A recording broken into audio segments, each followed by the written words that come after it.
另外間房咧，不如睇埋間房啊。好啊，啊，呢個就係呢個就睡房啦。睡房啦。睡房咧就首先講下呢條橫梁先啦。呢條橫梁點解會做咗個圓角啊？同埋呢個邊位又係做咗圓角喎。係啦，因為張床咧就靠窗擺啊，咁變咗咧就佢啱啱突咗大約10寸到出嚟，咁嗰個位咧就有少少窄床，咁我咧就將佢咧就做咗個圓角啦，係啦。而呢個邊咧都係有，因為太近個身啦，所以就又係做咗圓角啦。風水嘅。係啦，風水嚟嘅。呢張床啦。床啦。油壓床啦。係電動床啊，同埋咧呢度咧就有我改裝咗2個位。哦。呢個你見到個窗台成日咧就隔咗咁多出嚟，平時唔會隔咁多噶嘛。係喎。係啦，咁呢個窗嘅窗簾嘅鋪排上咧就兩條可以分2幅，即係呢個咁樣曲斜形，亦都可以呢個係一個直咁樣話喺個角落頭嗰度。咁咧就因為個客咧就話即係好怕光嘅，瞓覺嗰陣時，所以咧就我哋幫佢諗咗個咁樣嘅方案咯。就佢可以有2個方法啦，就第一個就頭先咁講，咁曲斜形喺嗰個角落頭嗰度停嘅。另外一個咧就係話2個碰嚟中間，係啦。咁啊重疊咗，咁嚟到遮光。咁就客人選擇啦。係啦係啦，同埋咧就我幫佢整咗個圍裙啦。哦。咁就唔會透光啦。哦。係啦，好細心。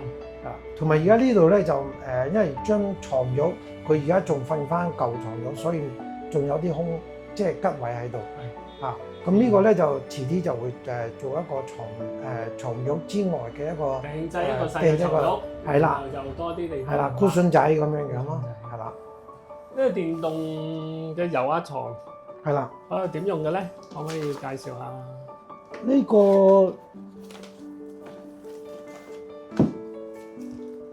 佢有2個開關模式啦，一個遙控啦，一個就手控啦。咁如果用遙控嘅話咧，佢就會慢慢咁樣升你啦。嗱，5尺床、6尺床都升得起嘅。因為而家呢個最新款咧就係雙臂嘅。雙臂。係啦。都直。正間。好粗喎，2支臂。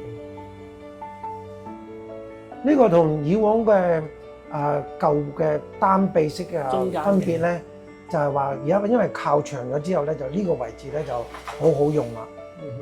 你大個喼都咁樣攝到落去。攝都得。仲有一個咧，就呢個角度啊。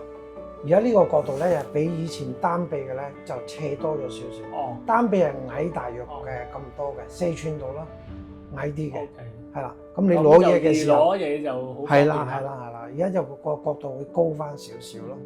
有人問咧，最驚就係呢個電動嘢咧，一壞咗咧開唔到喎。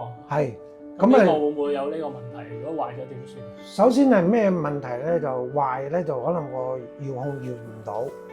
咁就我哋咧就有個後備嘅，就係用電動啦、手動啦。OK。係啦，用手動去開。如果2個都壞咗咧？2個都壞咗咧，就可以就咁抽起佢啦。哦，呢個可以抽起嘅。係啦，可以抽起嘅，唔會 lock 死嘅。係啦，咁就放心用。係啦。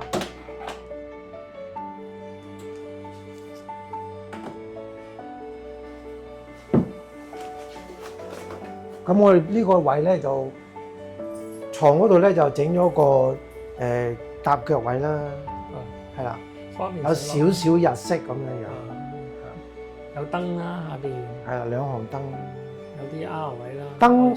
燈飾方面咧就我哋又整咗幾個嘅獨立嘅開關啦，等佢自己中意喺邊度開關咁樣，開邊盞燈方便，包括埋個窗邊嗰度都有嘅。哦，好細心，係啦。後邊有2個櫃啦。